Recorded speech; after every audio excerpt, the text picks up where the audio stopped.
What's up, everyone? Mark Rosen here, and today we'll be doing a throwing mechanics breakdown on Nico Iamaleava's throwing mechanics, and we're going to up in the video right now. All right, so the big thing that really stands out with Nico here, obviously his height is something that's a little bit different, but when we go into breaking down his throwing, I like to do these without the shoulder pads on, just because one, I mean, we could see a lot more when it comes to the body, the shoulder, the hands, things like that. But looking at this, I think ends up being really, really good. And what I love about his throw is he really loads into that back leg. I know a lot of times people will say that you don't want to end up having too big of a stride here, and I would agree with that a lot of times. You don't want to end up having too much separation, but on the opposite side of that, I think it's important to get plenty of load into the back leg. I will say he's shifting his weight forward a little bit early there, but so you could have more of his weight over his back leg when you go and you load and you immediately shift too much forward too early. I think that that ends up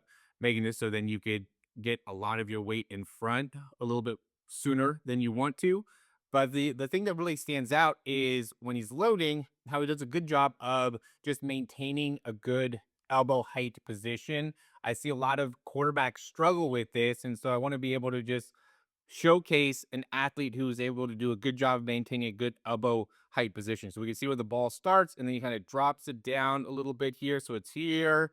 And then as he goes through the load, he drops it down to this position. This is about the lowest point that it'll go.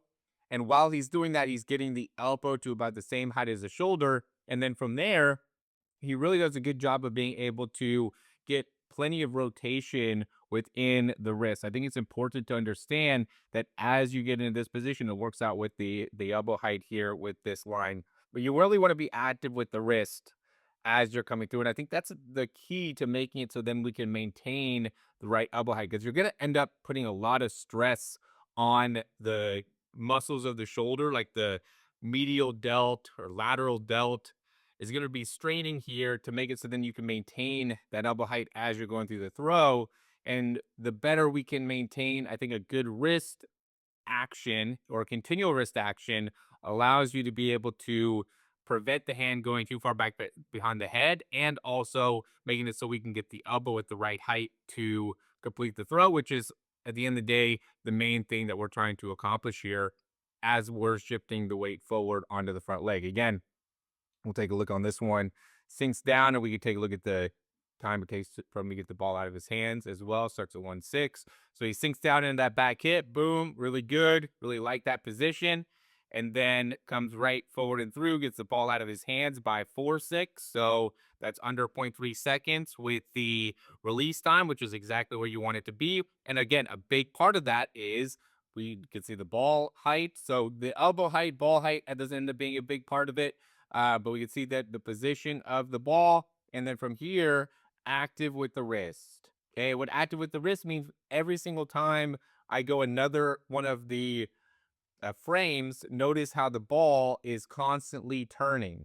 Okay, turning, turning, turning. So we know that the wrist is moving because the ball's turning on all of these different frames until he gets the ball out of his hands. I'll see with a lot of people, the wrist is just not active. The ball is just not making any type of movement, which makes it so then the elbow drops and we're not able to complete the throw. So I think that ends up being really important here. If you like the information, click that thumbs up down below and subscribe to the channel. That really helps us out a ton. And if you want to learn a little bit more about how we could help you as a quarterback, you can check out the description. We have a few different things: Quarterback University, the Throw 60 program. I think are both excellent ways to make it so you can get specific improvement on how you can improve your throwing mechanics and see a really significant amount of improvement within your throwing very, very quickly. So thanks for watching, and we'll talk to you soon.